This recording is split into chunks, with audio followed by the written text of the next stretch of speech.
So, good evening, everybody. Good morning to the Singaporeans. So let's start, as usual, with our meditation on the Buddha. Should begin with settling the mind, watching the breath. Just for a minute or two, focusing on the in-breath and the out-breath. Letting your breathing pattern be just what it is without forcing it.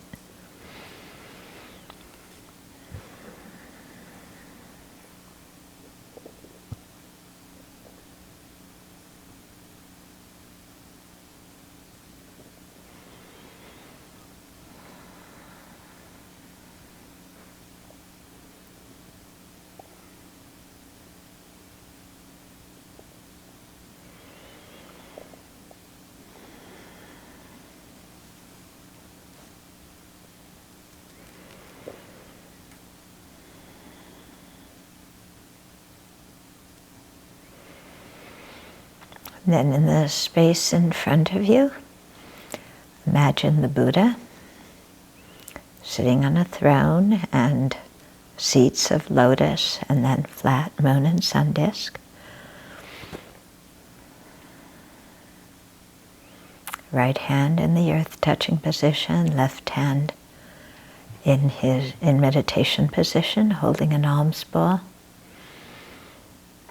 The body made of golden light, and looking at you and at all beings with acceptance and compassion.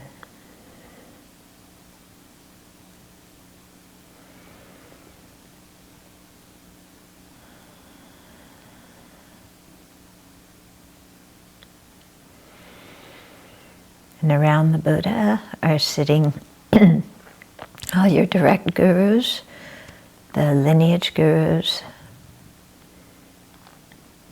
circles of meditation deities, Buddhas, Bodhisattvas, Arhats, Dakas, Dakinis, and the transcendental Dharma protectors. In short, you're sitting in the presence of a huge assembly of holy beings whose innermost wish is to lead us and all beings to full awakening.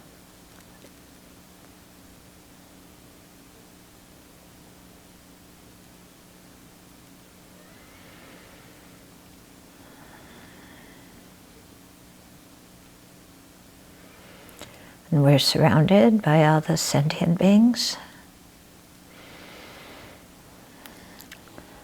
Remember to include all the people you don't like or don't trust or fear.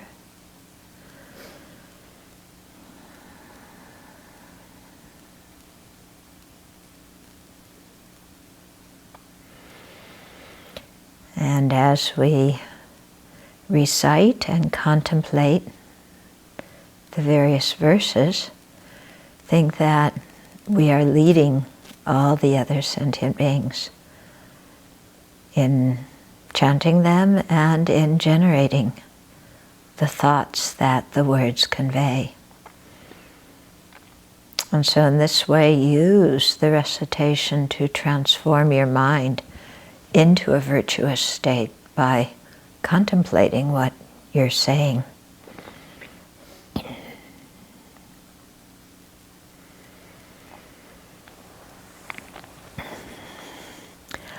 I take refuge until I have awakened in the Buddha, the Dharma, and the Sangha.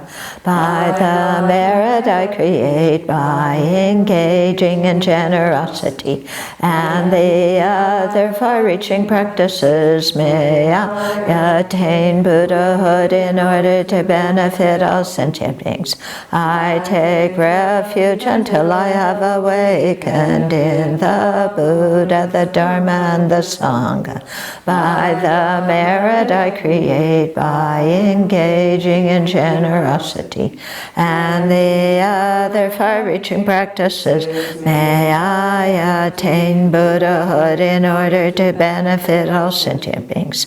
I take refuge until I have awakened in the Buddha, the Dharma, and the Sangha. By the merit I create by engaging in generosity and the other far-reaching practices, may I attain Buddhahood in order to benefit all sentient beings. May all sentient beings have happiness and its causes. May all sentient beings be free of suffering and its causes. May all sentient beings not be separated from sorrowless bliss.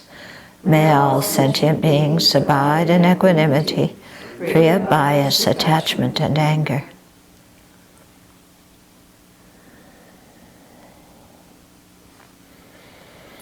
Reverently I prostrate with my body, speech, and mind, and present clouds of every type of offering, actual and mentally transformed. I confess all my destructive actions accumulated since beginningless time. I rejoice in the virtues of all holy and ordinary beings. Please remain until cyclic existence ends, and turn the wheel of Dharma for sentient beings. I dedicate all the virtues of myself and others to the great awakening. This ground anointed with perfume, flower-strewn Mount Meru, for land, sun, and moon, imagined as a Buddha land and offered to you. May all beings enjoy this pure land. For the objects of attachment, aversion, and ignorance, friends, enemies, and strangers, my body, wealth, and enjoyments, I offer these without any sense of loss. Please accept them with pleasure and inspire me and others to be free from the three poisonous attitudes. Idam Guru Ratna Mandalakam Yami. Then a duplicate of the Buddha comes to sit on top of our heads, sit on top of the heads of all the sentient beings around us, and help us petition the merit field. Glorious and precious Root Guru, sit upon the lotus and moon seat on my crown, guiding me with your great kindness. Bestow upon me the attainments of your body, speech, and mind, the eyes through whom the great scriptures are seen, supreme doors for the fortunate who would cross over to spiritual freedom, illuminators whose wise means vibrate with compassion. To the entire line of spiritual mentors I make request. Then as we say the Buddha's mantra, light comes from the Buddha on top of our heads, from the Buddhas on top of the heads of the sentient beings, flowing into us, flowing into the sentient beings, and purifying all negativities and making the mind receptive and open to hear the Dharma. Tayata Muni Muni Maha Muni Asoha. Tayata Muni Muni Maha Muni Asoha. Tayata Muni Muni Maha Muni Asoha. Tayata Muni Muni Maha Muni Asoha. Tayata Muni Muni Maha Muni Asoha. Tayata Muni Muni Maha Muni Asoha. Tayata Muni Muni Mahamuni Soha.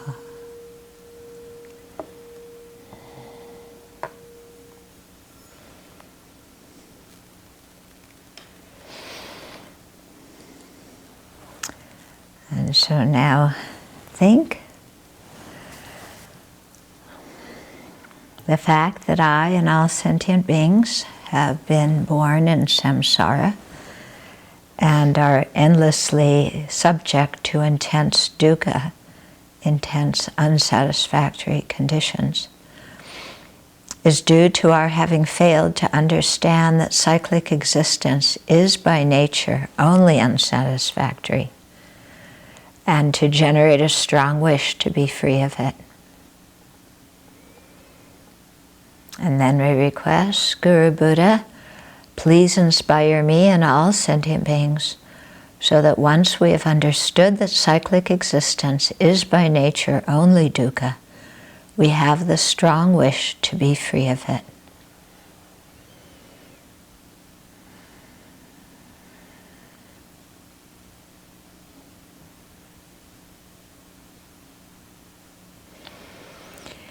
In response to requesting the Guru Buddha, 5-colored light and nectar stream from all the parts of his body into you through the crown of your head.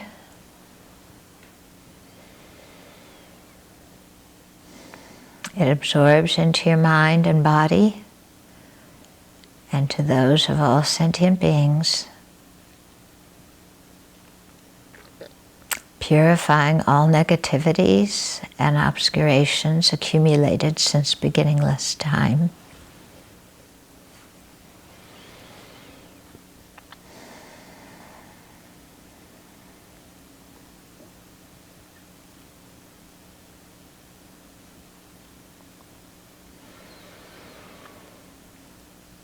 And especially purifying all illnesses, spirit interferences, negativities and obscurations that interfere with understanding that cyclic existence is by nature only unsatisfactory. And the obscurations and so forth that interfere with generating a strong wish to be free from it.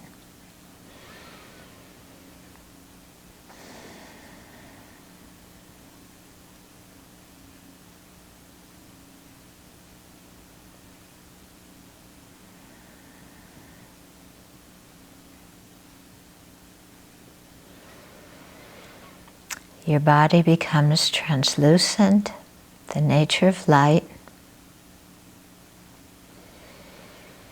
All your good qualities, lifespan, merit, and so forth expand and increase.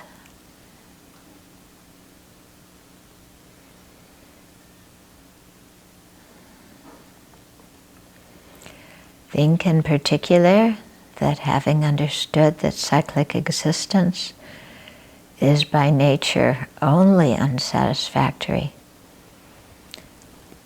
that the strong wish to be free of it has arisen in your mind stream and in the mind streams of others.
So last week we finished the section on karma. There were still I received a couple of questions, so I thought I would start out with those before we go on to a new topic. Okay, so somebody's saying that this is a question that's challenged them for quite a long time. And he's wondering where among the 10 non-virtuous pathways of action this kind of behavior fits. So he says, I specifically refer to behaviors intended to kill or destroy the spirit, the will, the sense of self-worth of another being. We hear stories of children or adults kept in windowless rooms for years, perhaps all of their lives, fed scraps, barely clothed, in filth, treated worse than the lowest animals. We know of other situations where the physical conditions may be more normal, but the psychological and physical abuse tears away all the person's protections or sense of worth, leaving only a physical shell alive, but far from well. As I mentioned, to me, such actions are an act of intentional destruction, of killing the essence of a sentient being. I don't know if killing is the correct placement among the destructive actions, but none of the others seem to fit the crimes. Perhaps, so he's asking, what is it? Okay. So this kind of behavior that we do read about, some people have incredibly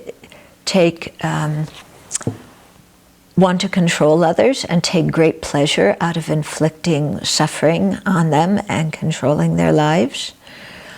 Okay, so let's start with the mental non-virtues. What mental non-virtue is that kind of motivation? Yeah, it's malice. Okay? It's the wish to harm, so having anger in the mind or whatever, definitely ignorance in the mind, and wanting to cause harm, and then planning it, making the determination to do it. So that's the mental non-virtue. Okay? Now, let's say in the case of somebody who kidnaps somebody and then locks them up, or, takes a child and locks them up. These women in Ohio, what happened to them, okay? So what does that fall under? Stealing. Stealing. Is it taking their personal property? Well, it's in some cases abduction. Isn't that like stealing? Well, stealing is more something of value. I don't know that you can steal a human being that isn't owned by anybody. Maybe covetousness. No, covetousness is mental. Okay, so you're physically causing harm to somebody. What's the general category? It's going to go under killing. Okay, so remember when we say that almost all the negative actions can be subsumed among the 10, it doesn't mean that it has to be exactly that one. So any kind of physical harm, deliberate physical harm that's being caused to somebody, goes under the big umbrella of killing, even though it's not killing the person. But, it's going towards that, isn't it? It's maybe starving them, causing them to be unwell by keeping them in, filthy conditions or whatever like that. So it would go under the broad general category of killing, even though It's clearly not that full action, okay? What about the other kind, the psychological thing, where maybe the person isn't physically being tortured, yeah, but they're being constantly criticized, berated, told that they're worthless, psychologically manipulated. Yeah, what is that one going to go under? Yeah, harsh speech. Okay, and perhaps there may also be some divisive speech as well, because usually when people are trying to assert that kind of control, they try and divide that person, separate that person from any other person that they know who could possibly help or be a support. So there's going to be divisive speech and a lot of harsh speech. Okay? So that's the way to look at this kind of thing. Yeah? Okay?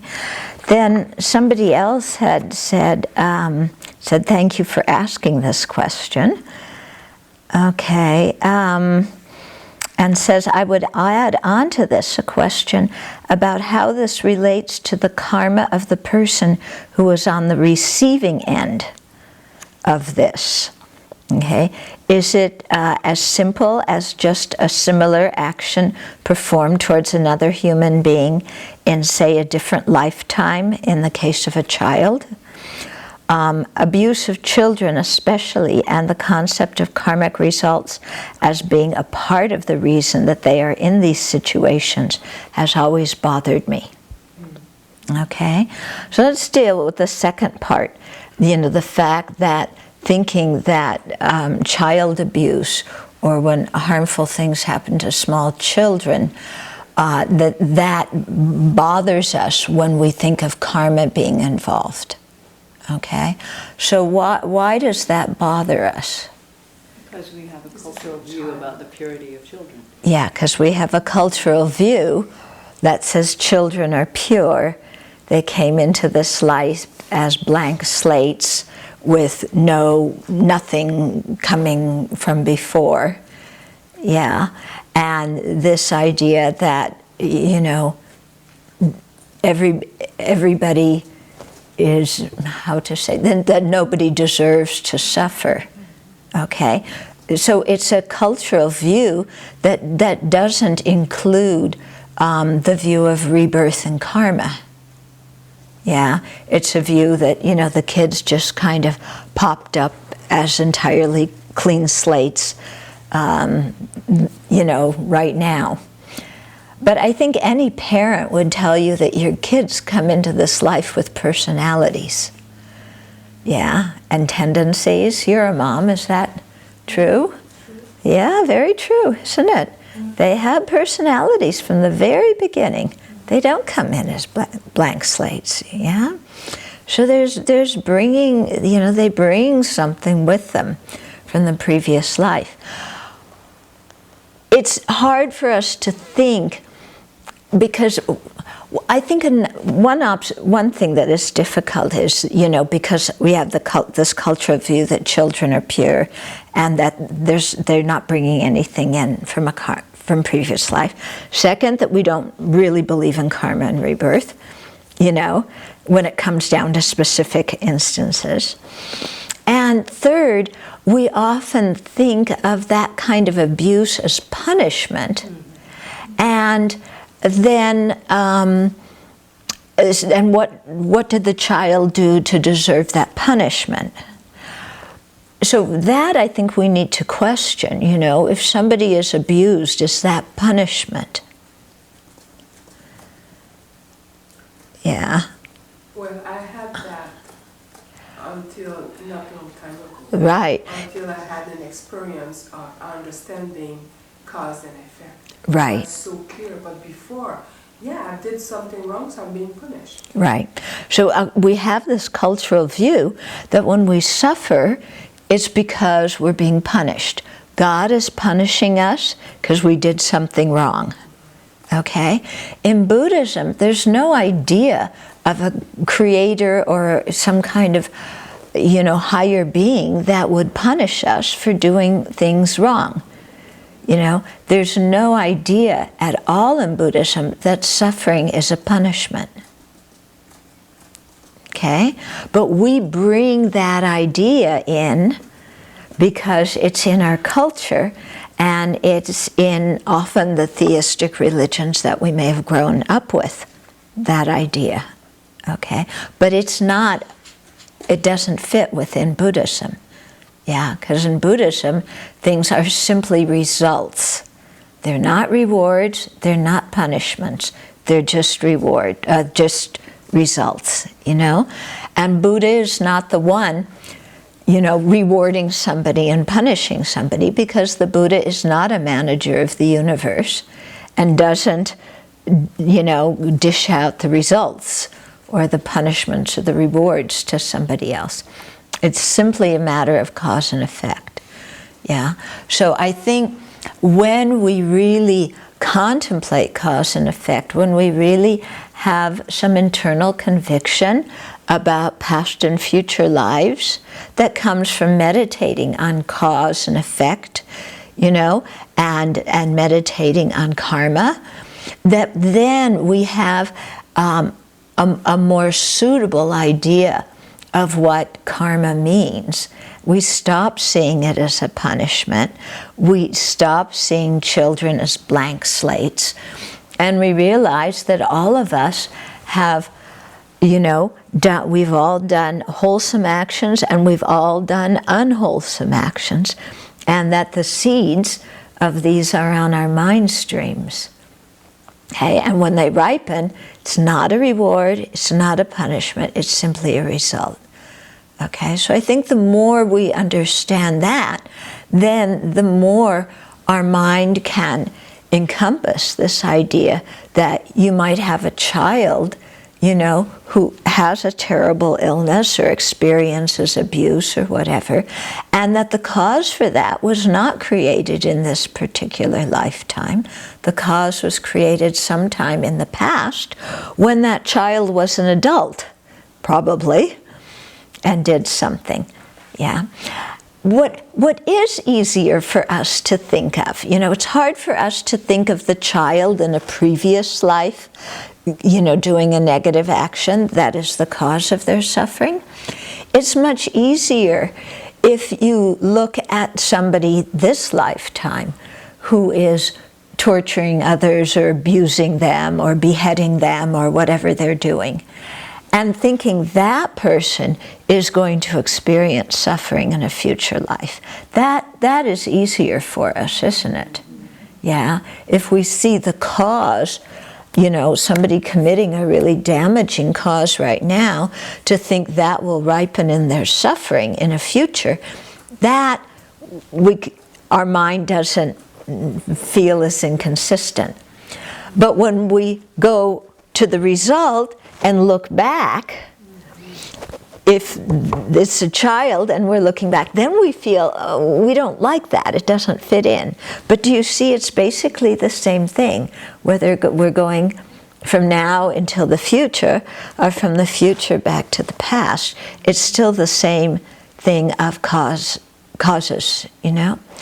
And in a similar way, you know, we have difficulty thinking, like I was saying, of a child, you know, experiencing pain because of something they did. But when a child experiences happiness, do we ever stop and think that was because of their virtuous karma created in a previous life? Yeah, we don't. Yeah, we just assume that happiness should be the normal state of being without anybody having to create causes for it. Yeah. On the other hand, we really know that no results come about without causes, but somehow when it comes to life, we think that results do come about without causes. Yeah, it's kind of strange, isn't it, you know? What we kind of study when we're studying Buddhism and what we think we believe, but when it comes to an actual situation, we go right back into our Judeo-Christian way of thinking or our secular, there's only this life way of thinking. Quite interesting, isn't it?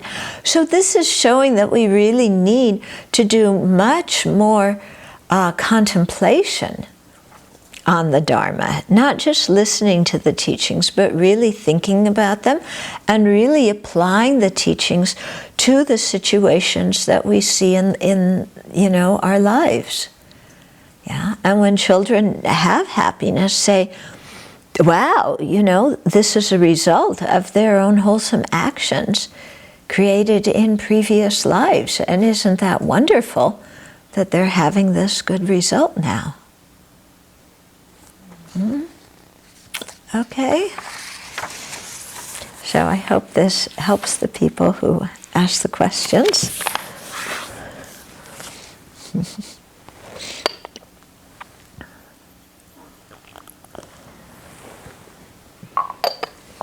It really takes a while for us to start living our life as if we believed in karma and its effects,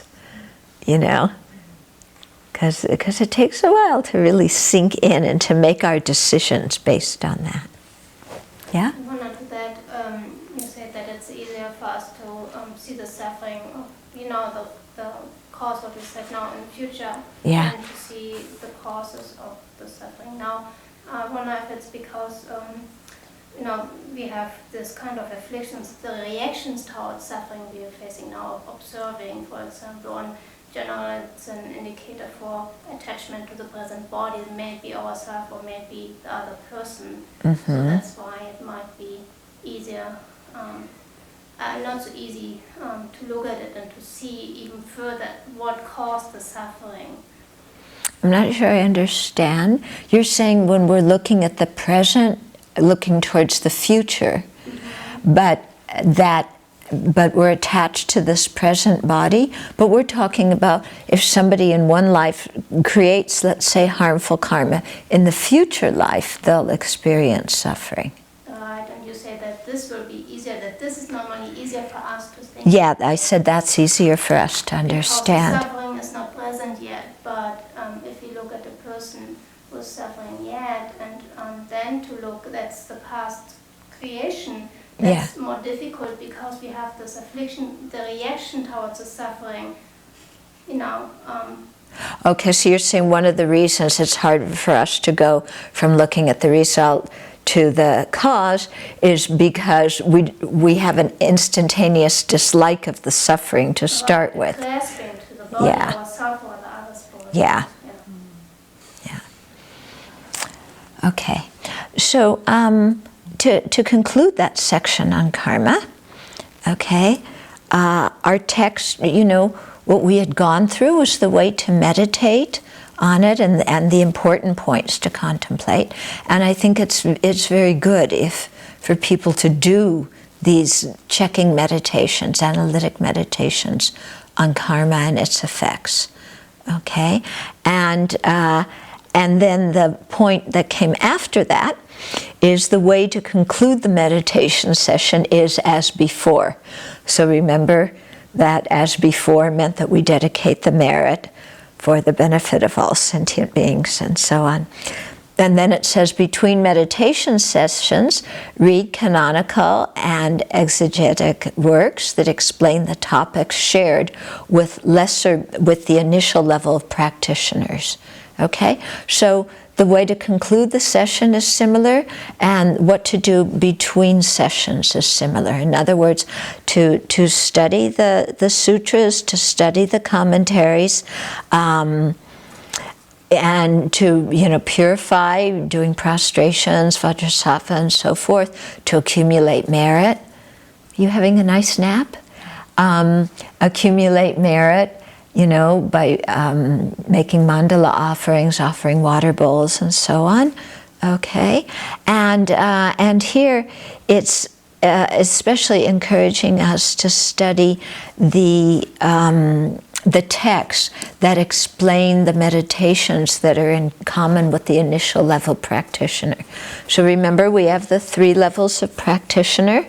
Yeah, the initial level practitioner is there aim is to have a good rebirth, because that's the most immediate pressing thing, okay? And so in order to do that, they take refuge and they understand karma and start to practice the law of cause and effect. Then we have the middle level practitioner who understands the unsatisfactory nature of all of samsara, and therefore practices the 3 higher trainings of ethical conduct, concentration, and wisdom, you know, with the intention to be free of all of samsara. And then we have the advanced level practitioner who considers the kindness of others and the level of dukkha, or unsatisfactory conditions, that others experience, and that then practices the 6 far-reaching practices, or 6 perfections, as well as the Vajrayana, in order to attain full awakening. Okay, so by concluding the topic of karma, which we just concluded, that's like concluding the teachings that are in common with the initial scope, initial level practitioner. Here we're saying in common with, because we don't have, supposedly, you know, we're trying to generate bodhicitta right from the very beginning, and then do the practices in common with the initial level practitioner to get a good rebirth.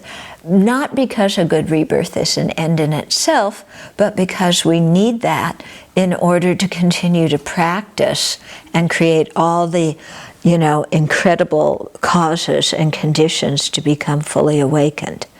Okay, so that's why there's always this phrase, in common with, because that's not our own our soul motivation.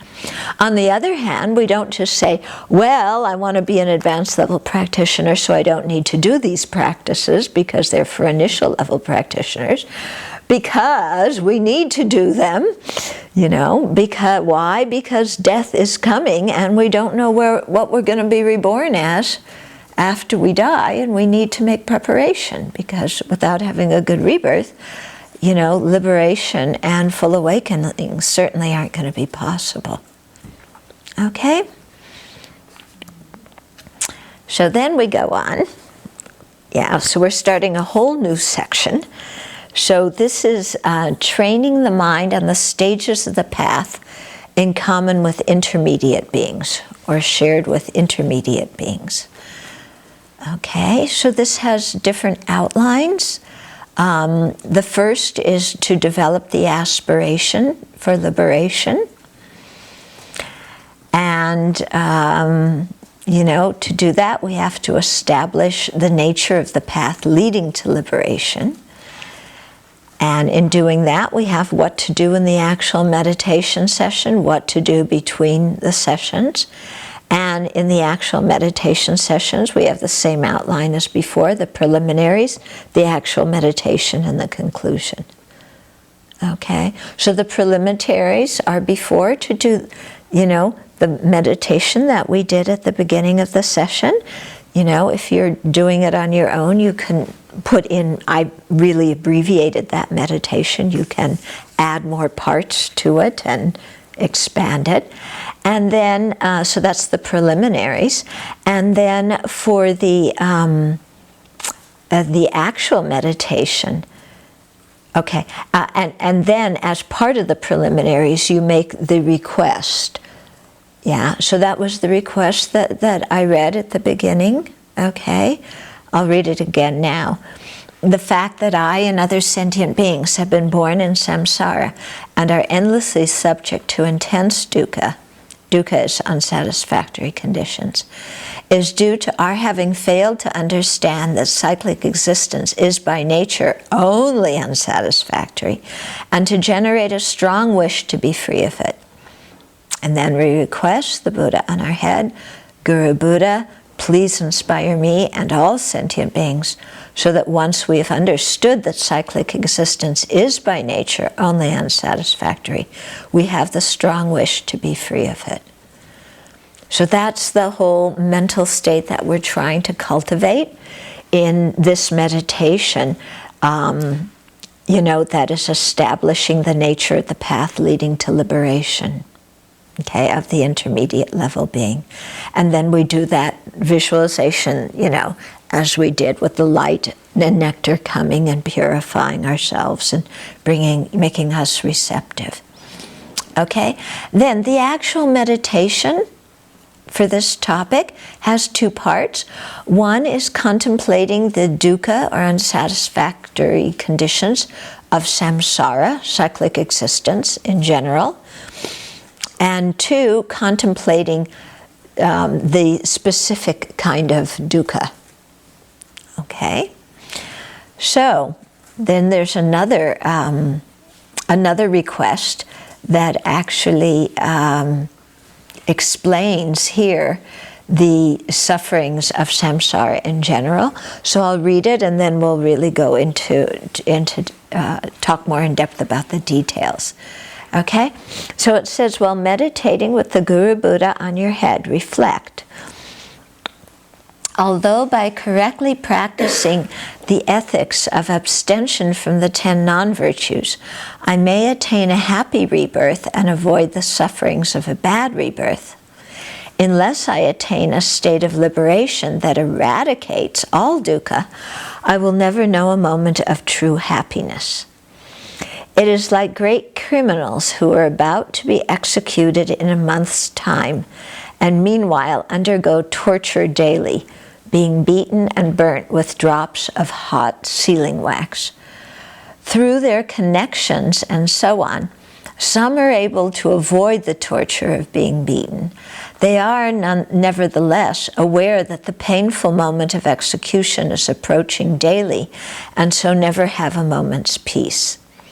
Similarly, if I do not reach liberation and eradicate dukkha definitively, no matter what kind of happy rebirth I may have, once the good karma that propelled it is exhausted, I will fall into one of the 3 lower rebirths and be subject to various kinds of atrocious suffering for extremely long periods of time.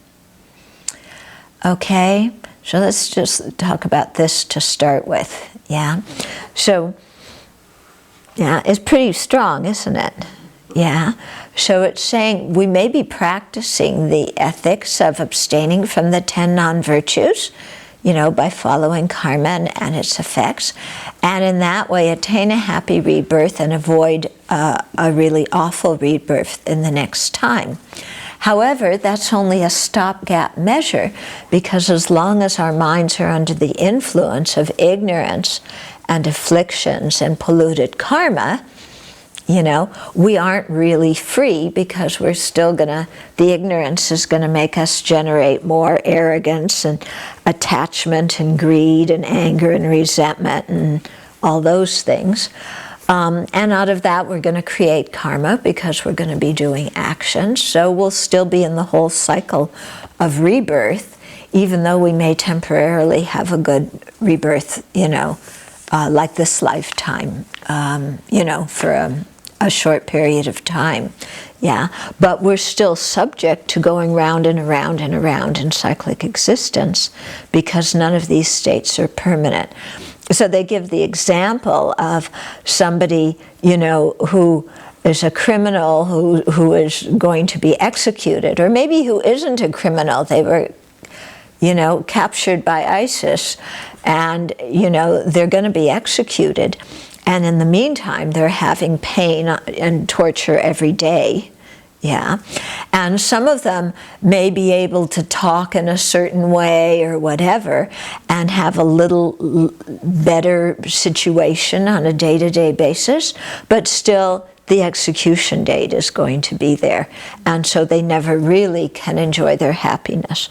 So in the same way, we may have a good rebirth, yeah, but as long as there's ignorance and afflictions and polluted karma, then there's no real lasting security, there's no real lasting peace, yeah. So that's kind of like the, you know, the execution that, you know, at some time, you know, you have good rebirths for a while, but at some time, you know, I mean, you could still have a bad rebirth at any time due to previous karma.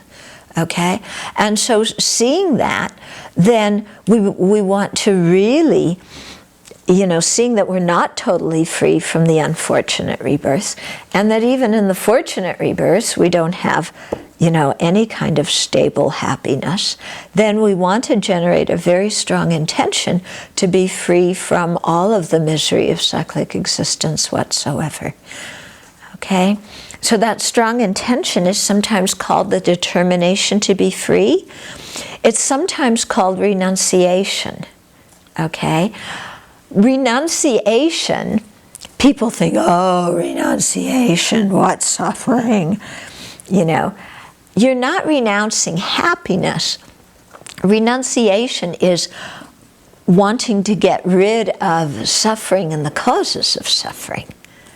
Okay? So don't think of renunciation as a condition of great sacrifice and suffering yourself, because actually what you're trying to do is free yourself from all of the miseries of cyclic existence whatsoever, and have that determination to be free.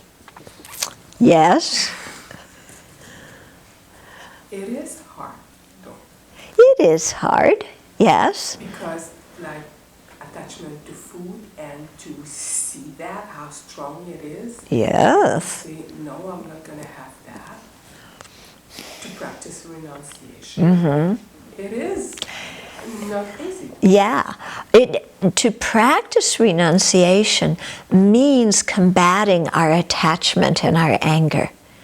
Combating our attachment and our anger is not necessarily easy, but when we do it, it will bring happiness. Yes, but we don't see it at the moment. But in the moment, you're right, in the moment the attachment or the anger is there, we don't think, oh, trying to overcome this disturbing emotion is going to bring me happiness. Because at the moment that emotion is strong in our mind, we're completely under its influence, and we believe the story it's telling us. If I eat this food, it is going to bring me happiness. Yeah, and we eat the food, and 1 minute later, we have to stop and ask ourselves, am I happy now? Yeah, this is what we forget to do. Yeah, we have to stop. When we're overwhelmed by attachment and we do the thing, then afterwards we have to stop and say, okay, am I fully satisfied now? Did that bring the happiness that I wanted? Yeah? So when you have attachment to food and you eat 2 big pieces of bread with cucumber and crackers and butter, does it bring you happiness afterwards? Well, I only eat it 1 meal a day, so that's my meal. So I'm okay with that. Okay, so then you see how the mindset works. Yeah? I think that was balance. I'm not sure. Yeah? I didn't have dessert, and I didn't have So, it's something to really look after we followed something and say, okay, did that really bring the happiness that I was looking for? Yeah? Because somehow, whenever we're following something, we're thinking it's going to really satisfy us for a long time. Aren't we? Yeah? If I get this job, then I'll really be satisfied. Yeah? If I'm with this person, then that will make me happy my whole life. Whatever it is, And to really examine our experience and see that we go into situations of attachment with a lot of wonderful expectations. But after a while, in general, those expectations are not fulfilled. Yeah, and so then we are left with looking for something else. And so this is how our society operates, and this is what I mean. This is the meaning of being a good Western citizen capitalist. Is you go out and you buy one thing after another in the attempt to get the thing that is going to make you completely fulfilled and completely joyful. And of course, that never happens, so then you have to buy something else. And it's good for the economy. Yeah, so the advertising industry plays on that and makes us always feel like we're missing out on something good. Could you also see it as, let's say you want to eat something and almost like if you do it, you're going to ease a pain. It's almost painful. Yeah, yeah. This is one way when you start to see the disadvantages of attachment. So you gave the example, if we're really attached to food, to think I'm eating pain. Yeah, and if we do, yeah, because whenever we do something out of attachment, we're planting seeds that will lead to painful results on our mind stream. Yeah, to think, yeah, I'm eating, this is done with attachment, I'm eating pain. Yeah, and then that might encourage us to, you know, kind of tamp down the attachment. Something you don't want to eat, there's a pain there.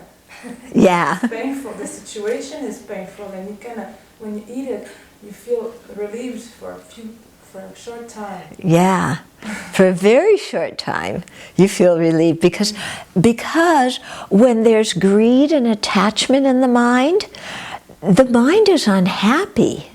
You know, it's like, I need something from outside to fill this hole in myself. And we're not in a relaxed, peaceful, content state. You know, that the attachment makes us really restless and anxious, you know. And it's like, if I get this, that will solve the problem. And then we get it, and temporarily, and then the problem comes back. Yeah, because we'll get into this. What was actually happening was, when we got the thing we wanted, was the suffering of not having it went down, you know, but the suffering of having it started as small. And the longer we have it, the bigger that suffering gets, until then we want to change. Yeah?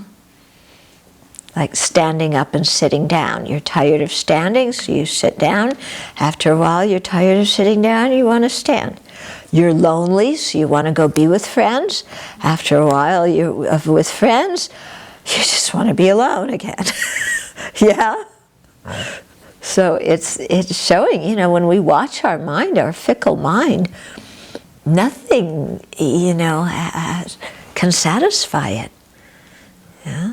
So that's when we look at our experience that way, then we can really stop and say, okay, when I have attachment for something, am I seeing that object correctly? Or am I imputing some beauty, some value, some worth, some happiness on it that it doesn't really have? Yeah? And so that's where this thing of, you know, after you get it, to stop and look back and say, you know, am I really happy? And what did I really expect out of this? Yeah. Well, I expected everlasting bliss and fulfillment. Well, is that a wrong, you know, expectation or what? And then we begin to see how attachment and greed deceives us. Yeah, how it really deceives us. That when the afflictions are manifest in the mind, we become like a donkey with a ring in its noses. if you live in India, they put a ring in the donkey's nose, and then they pull it, the donkey wherever they want to go by the rope that's attached to the ring. And that's what attachment does to us, It's like we have a ring in our nose, and attachment pulls us and says, go here, do this. Or anger pulls us and says, go there, do that. It'll make you happy, it'll relieve your misery. Because that's all we really want is happiness and not suffering. And so we do all these things, but none of them really work in the long term. Yeah? And so that's why, instead of taking refuge in external objects, as Buddhists, we take refuge in internal states of mind. We start out taking refuge in the external Buddha, Dharma, and Sangha in order to become the Buddha, Dharma, and Sangha ourselves. Yeah? And we come to see that having happiness depends not on arranging everything external to us, which we can never do, but working with our own mind and subduing the afflictions that make us so crazy. Yeah? But since we're so habituated with the afflictions, like she says, and often we don't even realize that a mental affliction is, running the show in our mind, then we often, just trot behind it with the affliction, pulling us. It's true, isn't it? Yeah? Totally true. And it's sad. So slowly, and this is why we need to do these kind of analytic checking meditations, is we need to look at the situation and slowly start to restrain ourselves from entering into that. Okay. Okay. Then it continues, the meditation. There's a question about that. Mm-hmm. I'm thinking that, or maybe it's more of a comment. Mm-hmm. I'm thinking that in terms of like the guidance that you give us, you point these things out, and then we rebel. Yeah. And that shows just the level of the ignorance of the mind. Yeah. And so a lot of what has been beneficial about living here for a long time is watching that happen and seeing how crazy my mind is when I'm rebelling about something that's not working. Okay. Okay. So what you're saying is Because that we can't see this for ourselves Yeah. very well. And then when it's pointed out, we're not happy because it's going against anything that was working for us previously, and it was the only thing we had sometimes. Yeah. Of course, it's not an easy situation. Yeah. So you're talking about living here, and our afflictions come up and start running the show, and then somebody points them out to us, either me or another Dharma friend points them out, and we rebel. And we say, I don't have that affliction. Why are you on my case? That's not my problem. This is your problem. You're picking at me. Yeah, and we put it right on the other person, when actually it's being said out of kindness, and what the other person is saying is true. But at that moment, our mind is so overwhelmed and is following along with the perspective of the whatever mental affliction it is, that we can't even see what is good for us. And we haven't really, I think most of us have the experience of, for some things, for us, the things that are hardest, we haven't really got any other tools. Yeah. Okay. So for some of the things where we have a really deeply ingrained affliction and a way of behaving under that affliction, we don't have any other tools for handling a situation. At first. Yeah, at first. Yeah. And also what happens is we don't see a situation freshly But somebody says something and instantly we think we relate it to something that happened in the past and say this is the exact same situation, so I need to act in the exact same way as I acted in the past, because that was the only tool I had in the past to deal with the situation, which may or may not have worked, but regardless, it was the only thing I knew. So we do it again, and then somebody here has the nerve to come along and say, you know, that's not working. Yeah, that's making other people unhappy, or that's going to make you unhappy. And we say, no, this is a free world. Get off my case. People in glass houses shouldn't throw stones. Right?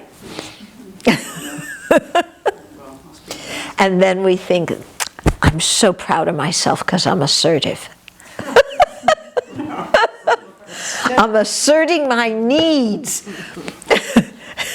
Yeah, I need you to get off my case. Yeah? And then who's the one who loses out?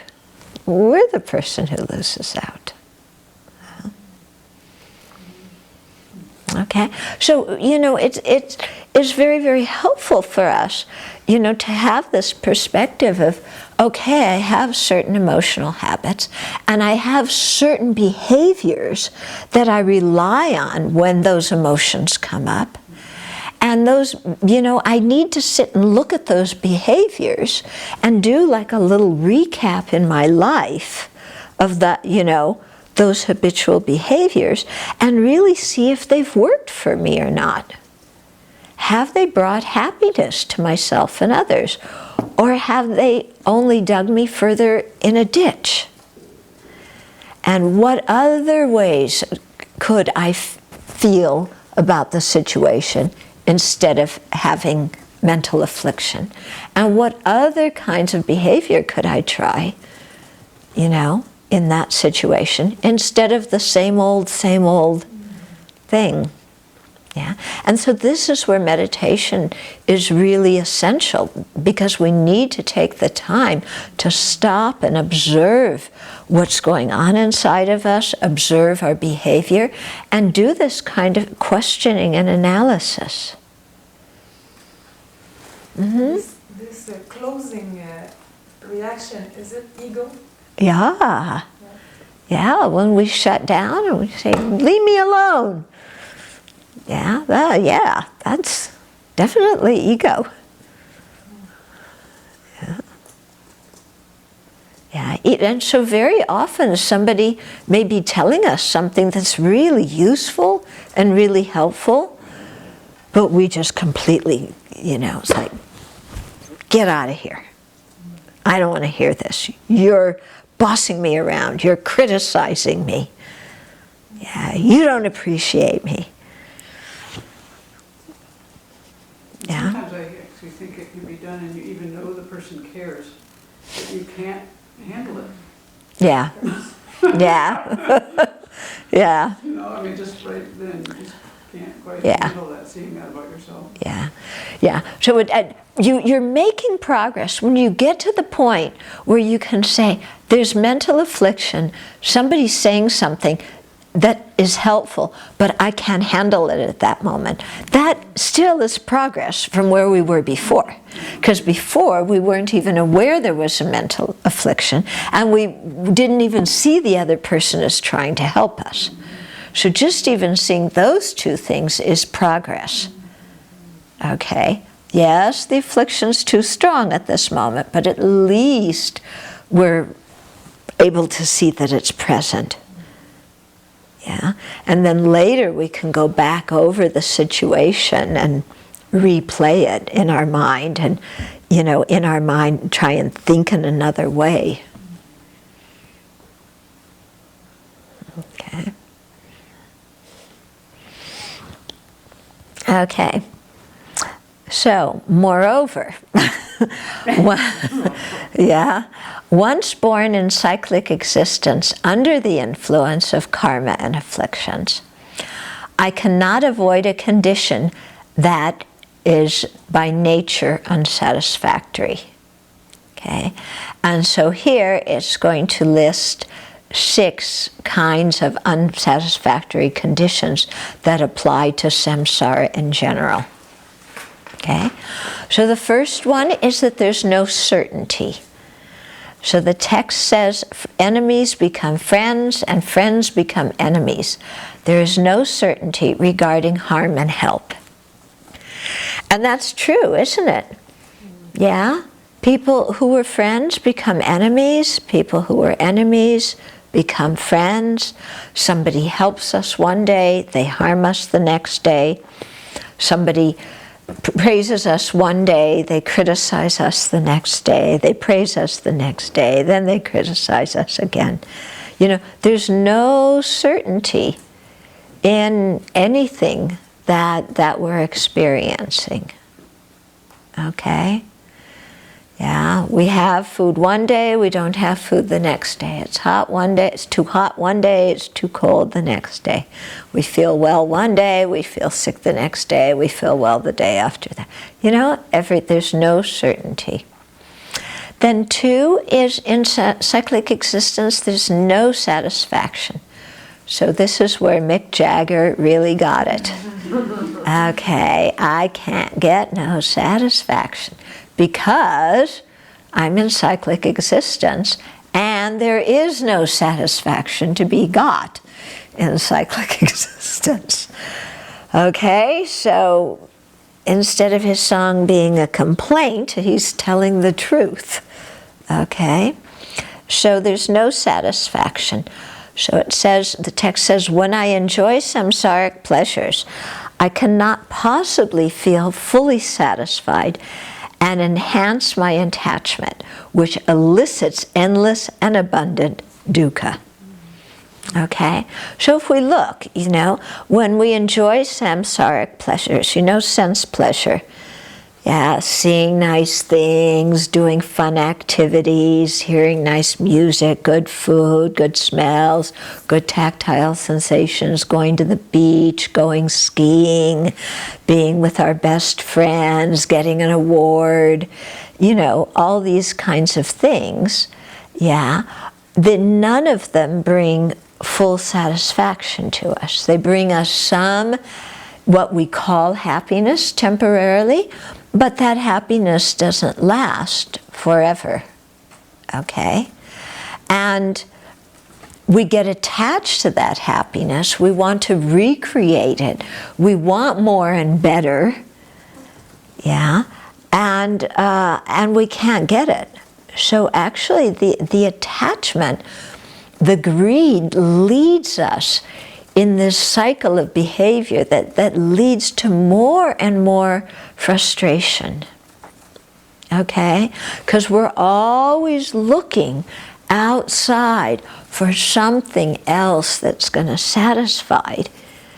And, you know, nothing brings the ultimate satisfaction.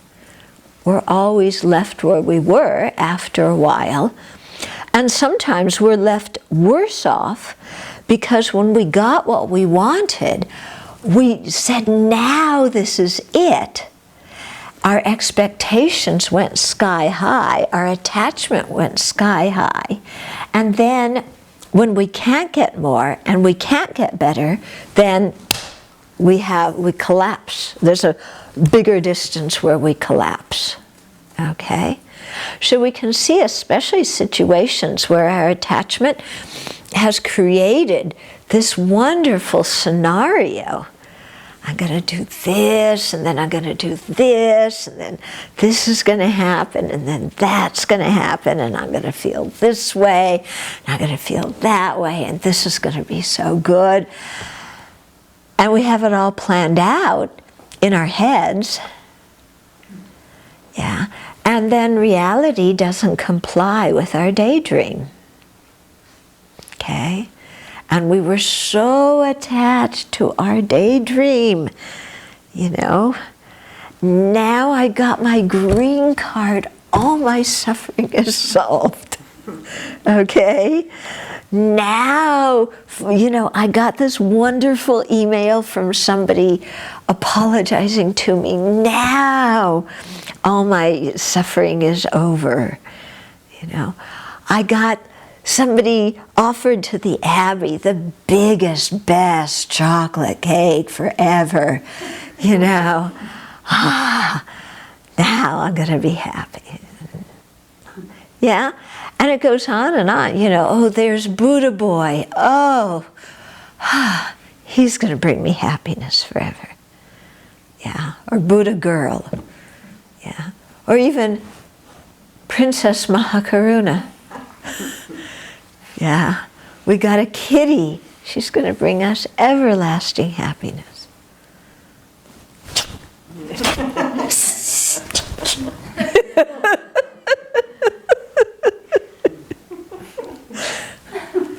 Yes.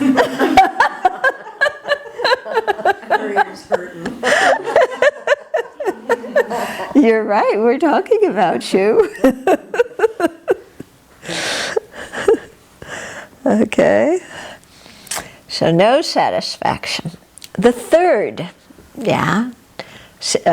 disadvantage of cyclic existence is that we have to die repeatedly. Okay. So no matter what kind of wonderful bodies we attain, celestial bodies even, or long lives, or bodies that experience incredible bliss, no matter what bodies I attain, I'm forced to abandon them repeatedly. And there is no certainty regarding the bodies that I will next acquire. Okay? So, when you think about cyclic existence, having to die again and again and again, death isn't something we look forward to, is it? Yeah? And yet it's the one thing that for sure is going to happen at some time or another. And then you think, okay, multiple lifetimes, and at the end of each one of them, there's death. Yeah? I've had beginningless lives. At the end of each one, there hasn't been eternal life. At the end of each one, there's been death. Yeah? And so having to die again and again. And when we die, we have to separate from everything that's familiar to us. Yeah? Including our own constructed ego identity. But our friends, our relatives, our possessions, our status, everything. Ciao. Bye. Yeah. And then the fourth is we have to take samsaric rebirth repeatedly. Okay? So death again and again, rebirth again and again. So since beginningless time, again and again, I have taken birth. There is no apparent end to birth. Okay. And then when you think about it, you see, as soon as I take rebirth, then what's going to follow? Aging, sickness, and death. So taking birth again and again and again isn't exactly a good setup, because we're entering into a situation where there's no certainty, where there's going to be no satisfaction, where eventually we're going to die. Okay. And then fifth disadvantage of cyclic existence is we change status repeatedly. Okay? So no matter how wonderful the samsaric excellence that I attain, in the end, I am surely compelled to give it up. There is no certainty regarding excellence attained. Okay, so no matter what wonderful high rebirth we attain, at some point we have to leave it. No matter what kind of extravagantly wealthy or, seemingly secure rebirth we attain, we're going to have to leave it. Okay? And we change status again and again. So we're not secure in, you know, we shouldn't think that the next rebirth will be just as good as this one, because each rebirth is a result of different karma that we've created. And unless we have created only virtuous karma, which isn't the case, we cannot expect always to have good rebirth. Yeah, so we go up and down and up and down, you know. One lifetime you're the slave, the next time you're the slave owner. One lifetime you're the attacker, the next time you're the one who's, you know, who's being attacked. You know, I'm sure if we had psychic powers and we could look at some of the conflicts going on in the world today, it would probably be incredible to see what people were in a previous life. You know, we look at the conflict in the Middle East. Well, there isn't one conflict. There's many conflicts in the Middle East, isn't it? The whole mess there. Yeah, and all those different parties, all those different groups, who were those people in a previous lifetime? Yeah, maybe the people who are the Hamas, you know, running Hamas this lifetime were, you know, the Jews that were in the concentration camps in a previous lifetime. Yeah, or maybe the Nazis who were torturing the Jews in the previous lifetime are now also the Hamas people, you know, in this lifetime. Or maybe they're the Syrians, yeah? Or who knows what, you know. It's like all our status, what side we're on, what role we have in different things, all of that is constantly changing. Yeah? And then sixth is no reliable friends. So we're obliged to move on to the next life alone without any friends. There's no certainty regarding friends. In other words, we may have very, very close relationships with some people right now, but when we die, none of those people come with us. And in the next life, we don't know if we're going to know them. And even if we know them, we're not going to recognize them, because we'll all be in different bodies, with different personalities, in different roles and relationships to each other. So there's no consistency, you know, no like, oh, I have a best friend that I can rely on forever and ever and ever, who's always going to be there. No. Our real best friend is the Buddha, Dharma, Sangha. That's the one we can rely on. But we usually tend to think of one person or two people, you know. These are the people I'm so close to. Yeah. If I only have a best friend, if I only have a lover, that person's always going to be there. They're never going to abandon me. And yet, death comes, separation comes. That always happens. There's no other way around it. Okay? So consequently, now that I have attained a life with freedom and fortune so difficult to attain, and so meaningful once gained, may I by all means attain precious Guru Buddhahood and that ends samsaric dukkha once and for all. Guru Buddha, please inspire me to be able to do so. And then the visualization, you know, in response to your requesting, the Guru Buddha emits 5-colored light and nectar that stream from all parts of his body into you through the crown of your head. It absorbs into your body and mind and those of all sentient beings, purifying all negativities and obscurations accumulated since beginningless time, and especially purifying all illnesses, spirit interferences, negativities, and obscurations that interfere with understanding that cyclic existence is by nature pure dukkha, and without having the strong wish to be free of it.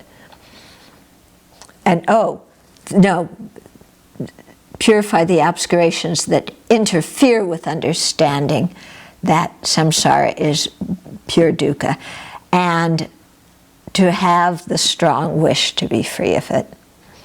Your body becomes translucent, the nature of light, all your good qualities, lifespan, merit, and so forth, expand and increase.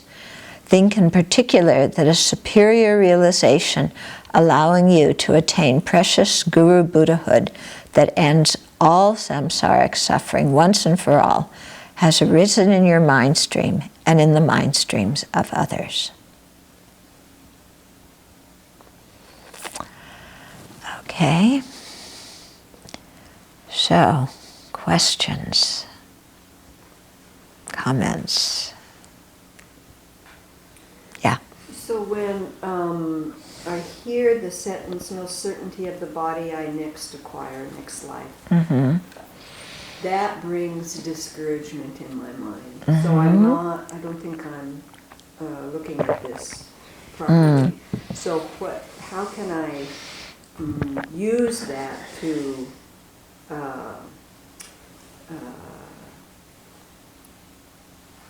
see that there's nothing here that's going to bring, the happiness that I'm looking for, but yet not go too far to think, it's kind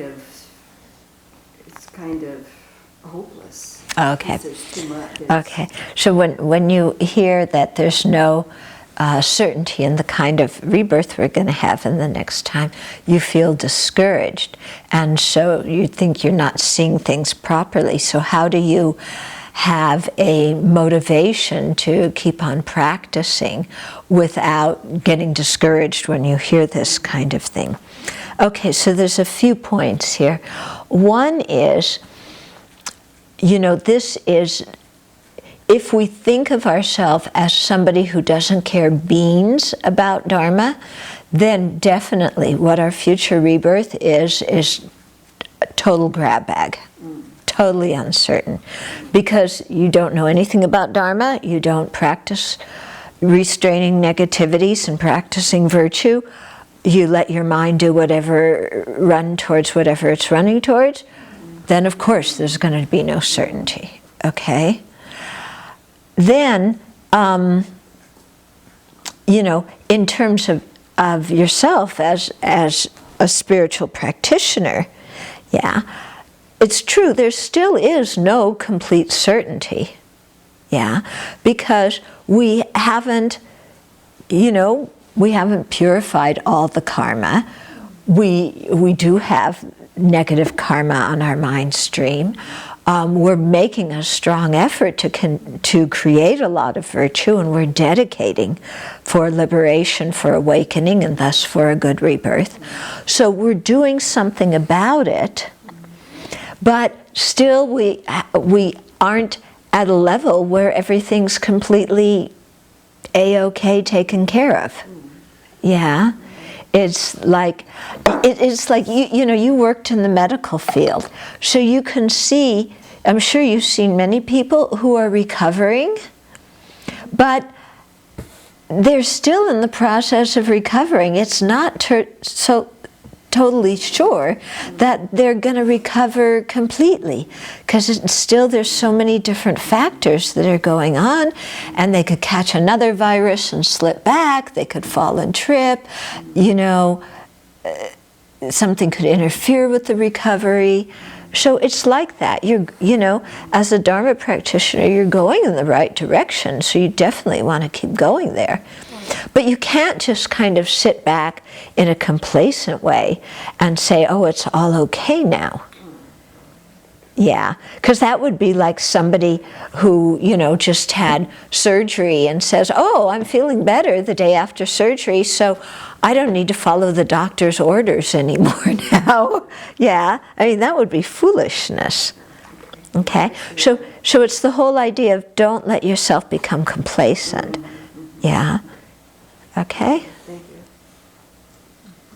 Uh-huh. Can we force the breaking of a habit through analytical meditation and greater understanding, even if the karma of the habit hasn't been exhausted yet? So can we break a bad habit through analytic meditation and understanding, even if the karma of the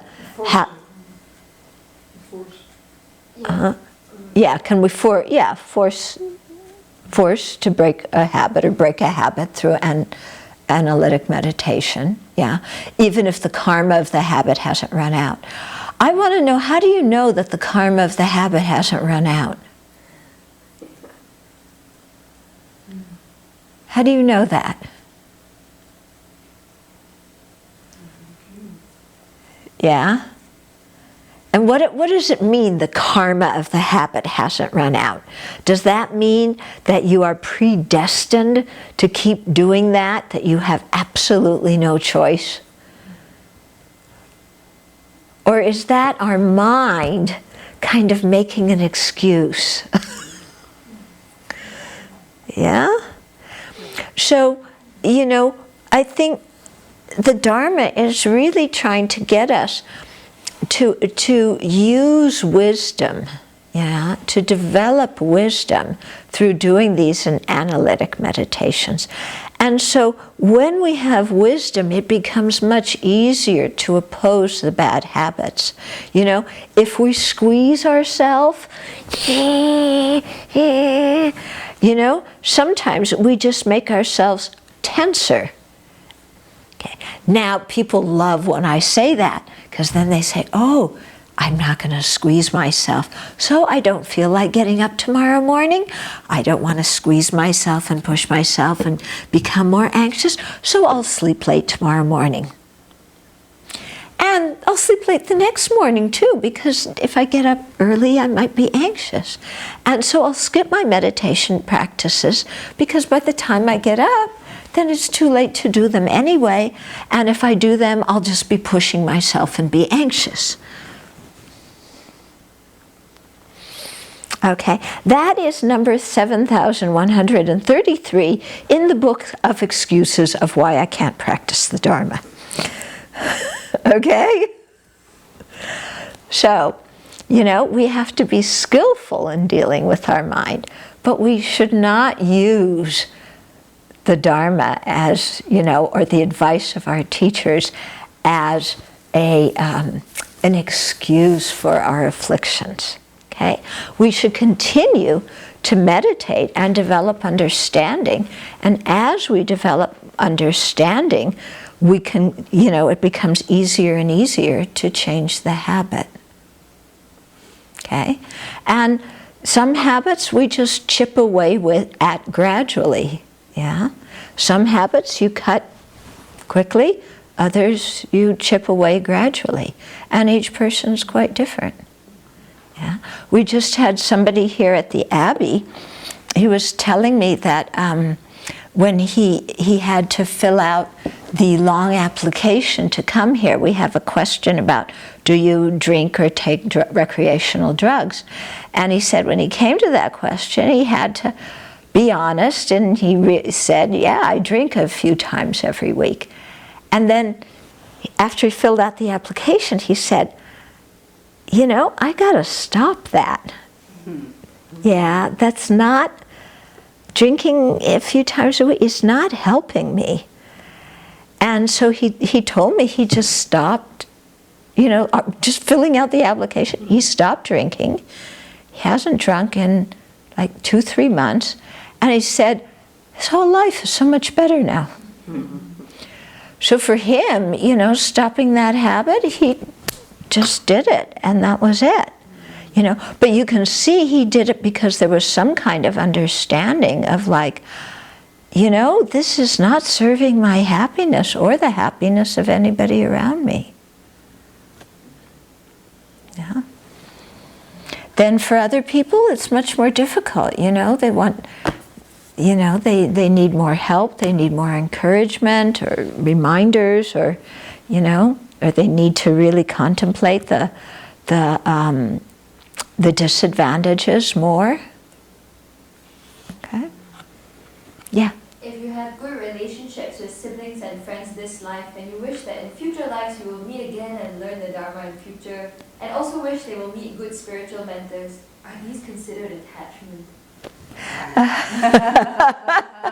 Okay, so if you have good friends this lifetime, can you pray to be born with them and practice the Dharma again in future lifetime and to meet good spiritual mentors together in future lifetime? And is that considered attachment? It depends on how you make that wish, okay?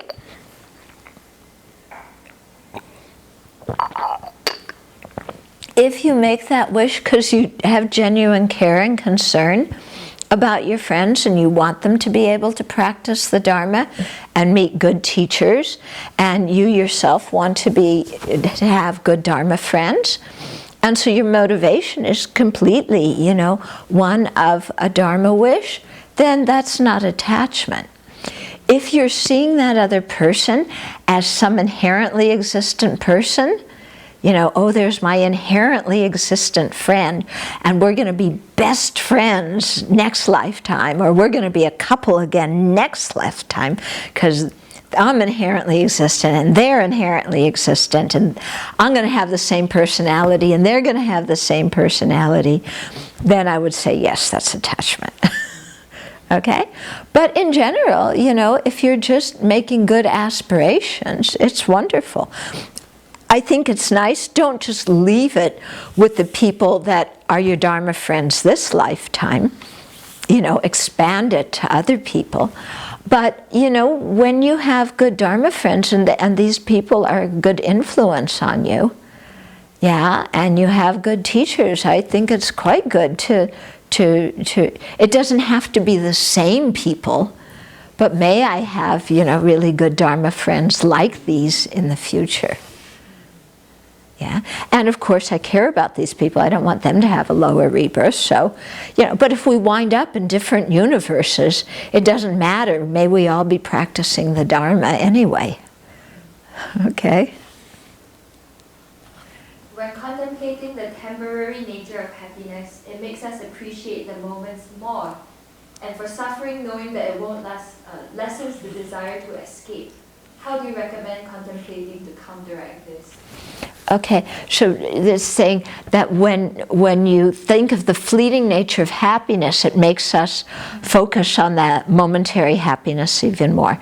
And when the fleeting nature of suffering, then it makes us... it won't last, so... We just say it won't last. Okay, implying that we're just kind of shining it on and not really thinking about cause and effect. This person says it will lessen your desire to escape because you think, oh, it's going to pass. Oh, okay. Okay, so my suffering is going to pass, so I don't really need to worry about being in samsara because this suffering is impermanent anyway. Whoever thinks that. Yeah, I wonder. Yeah? Like you have some suffering. Yeah, first of all, usually we don't think my suffering is impermanent.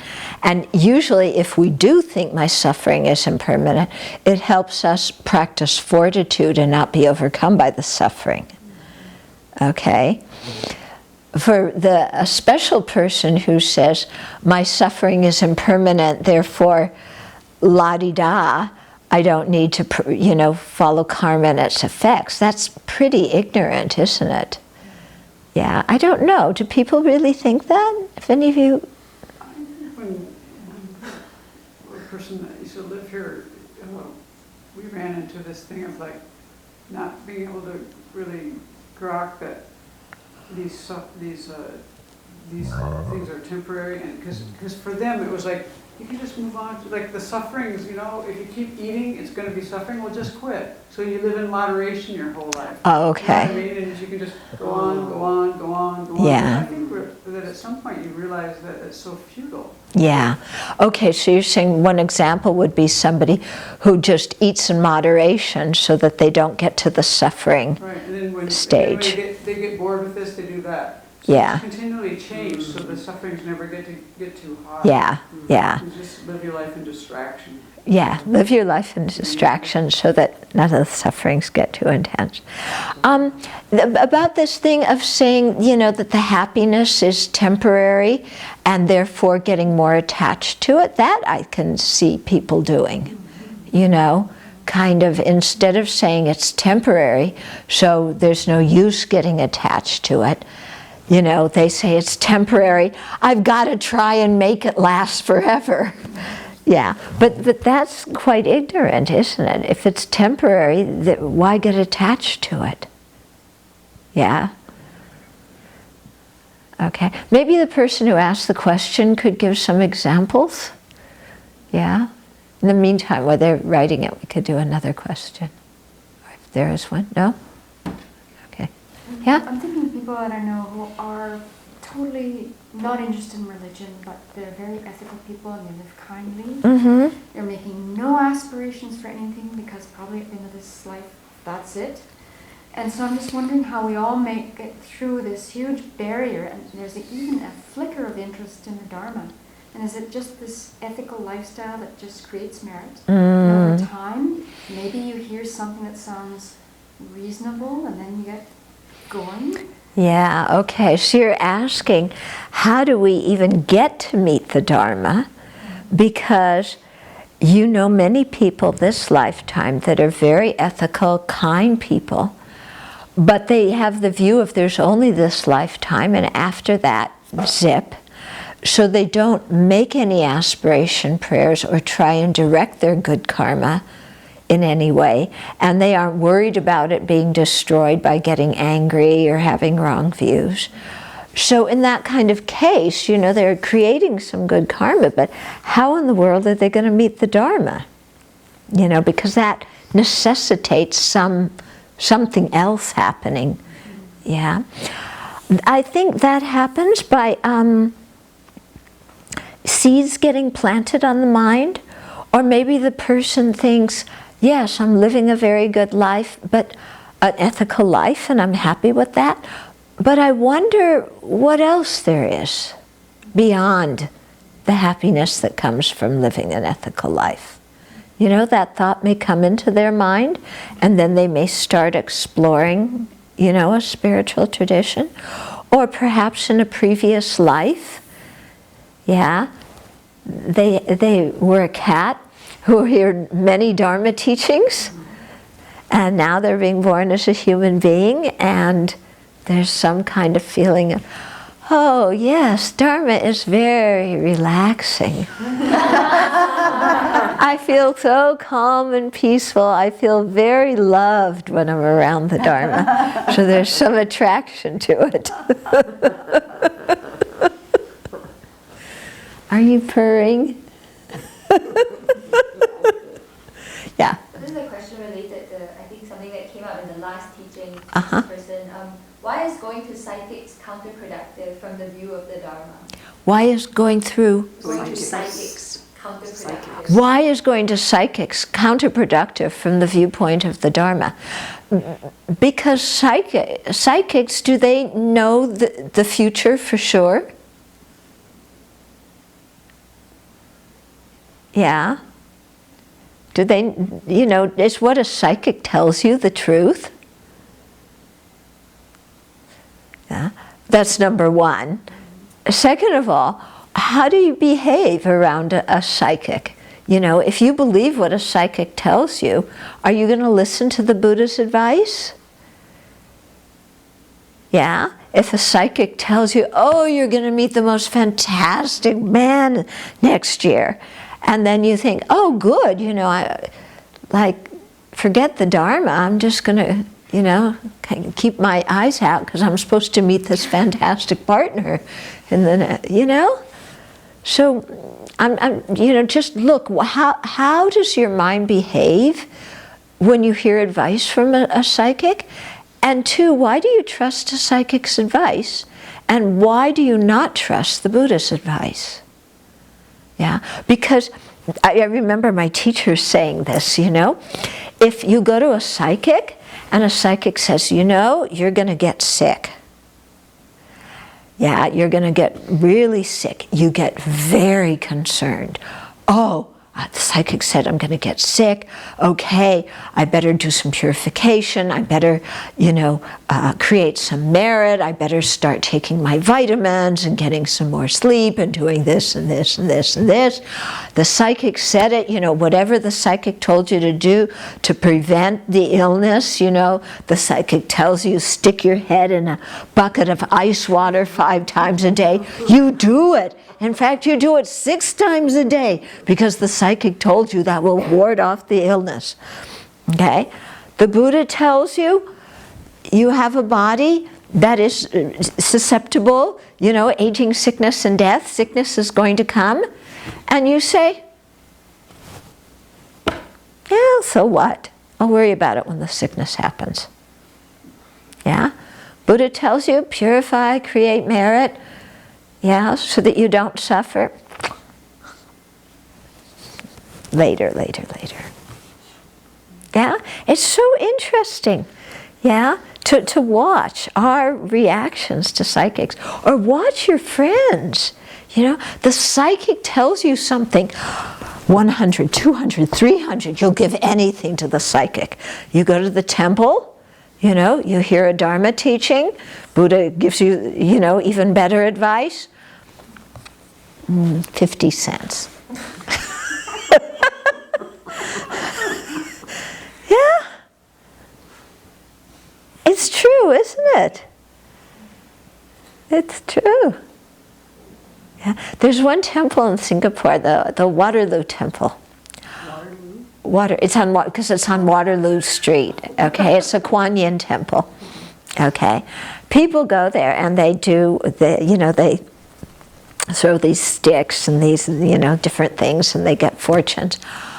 Oh, they give so many donations for that. Yeah, but a highly realized teacher comes to teach. They don't have time to go to the teaching. To me, that's sad. That's really sad. Yeah, they have the precious human life, availability of really wise teachers, and they trust throwing the sticks more. And then they go to the Hindu temple next door after that. Like cover all bases. Yeah, right. It's very strange. Yeah. Okay, the person responded with an example. Yes. It says, so for example, knowing a fine thing like an evening of great music is more precious because it is unique, and because it's temporary, that adds to the enjoyment. Oh, okay. So knowing that an evening of fine music is temporary and it's a unique thing, that adds to the enjoyment. Yeah, that adds to the enjoyment then.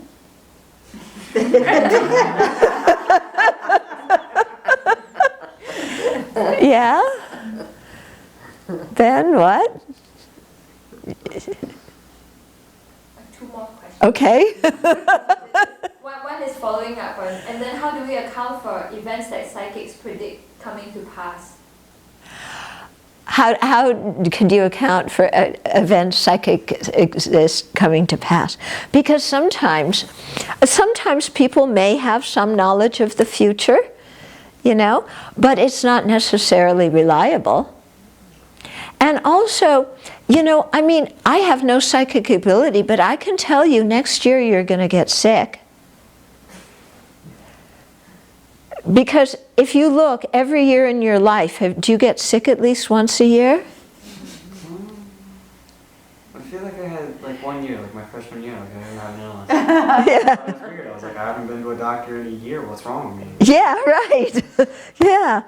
Yeah, so almost every year, at least we get a cold, we get the flu, we don't feel well. Yeah, so I can tell you that. Yeah. I can also tell you you're gonna meet the person of your dreams. Yeah? Because you're somebody with attachment. So somebody with attachment is always going to meet their dream person. I'm not telling you it's going to last. But as long as you have attachment, you have the ability to exaggerate the qualities of somebody and they become your dream person. Yeah, okay, pay up.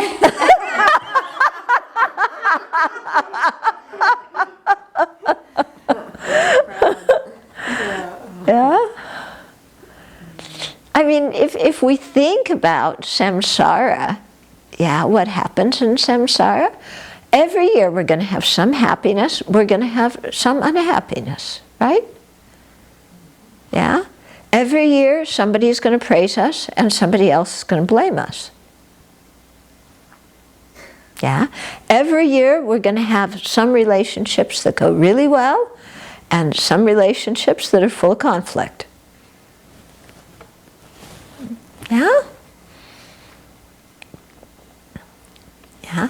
And some people may have some psychic abilities, but it's not necessarily, you know, some people have psychic abilities because of karma, but their abilities are not necessarily consistently reliable. Yeah? Other people have some psychic abilities because of developing concentration. Again, that's not totally reliable. Yeah? So it's really only when you're a Buddha. Yeah? But then, even then, yeah, His Holiness says you never know the future until it happens. Yeah? So I think it's much better to have a mind that has the wisdom of the Dharma, that is flexible and can deal with whatever is going to happen to us. Because we don't really know, do we?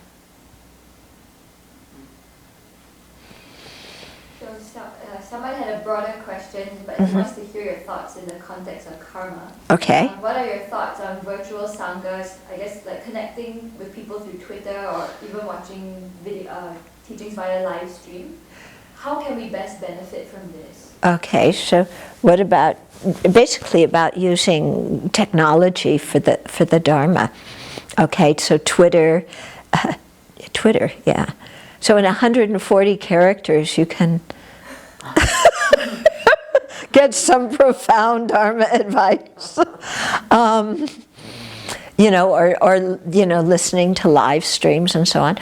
I would say, if you have the opportunity to be with an actual teacher who you have a strong connection with, who really touches your heart when they teach, go for that, you know.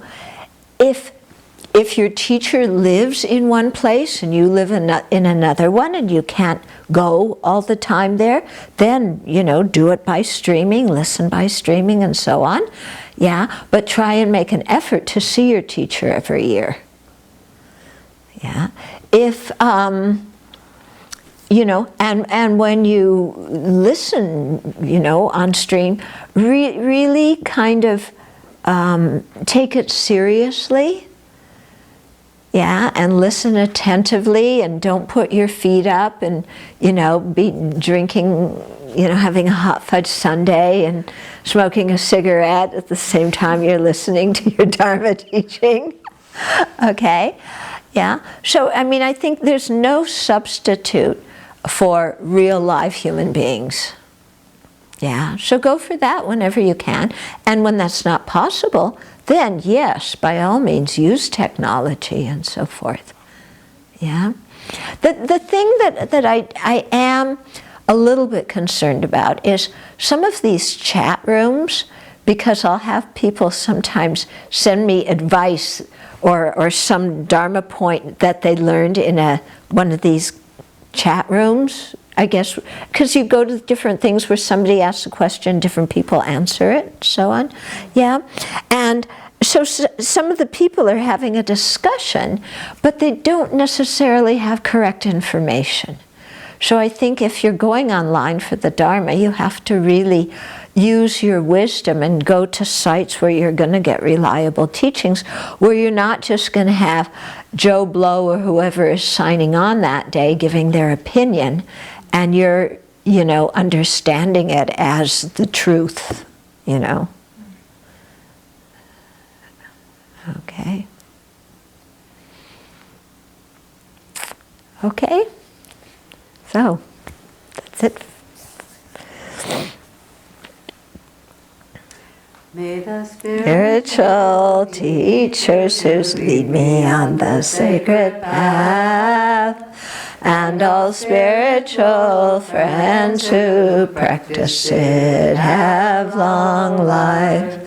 May I pacify completely all outer and inner hindrances. Grant such inspiration, I pray. May the lives of the venerable spiritual mentors be stable, and their virtuous actions spread in the 10 directions. May the light of Losang's teachings dispelling the darkness of the beings in the 3 worlds always increase. Guratna Mandalakam Niryatayami. Due to this merit, may we soon attain the awakened state of Guru Buddha, that we may be able to liberate all sentient beings from their suffering. May the precious Bodhi mind not yet born arise and grow. May that born have no decline, but increase forevermore. In the snowy mountain pure land, you're the source of good and happiness. Powerful Tenzin Gyatso Chenrezig, may you stay until samsara ends. May the deeds of explaining and practicing the Dharma done by groups supporting the teachings and their upholders, who spread the view of dependent arising and non-violent actions in the 10 directions, and especially at Sravasti Abbey in the West Florida.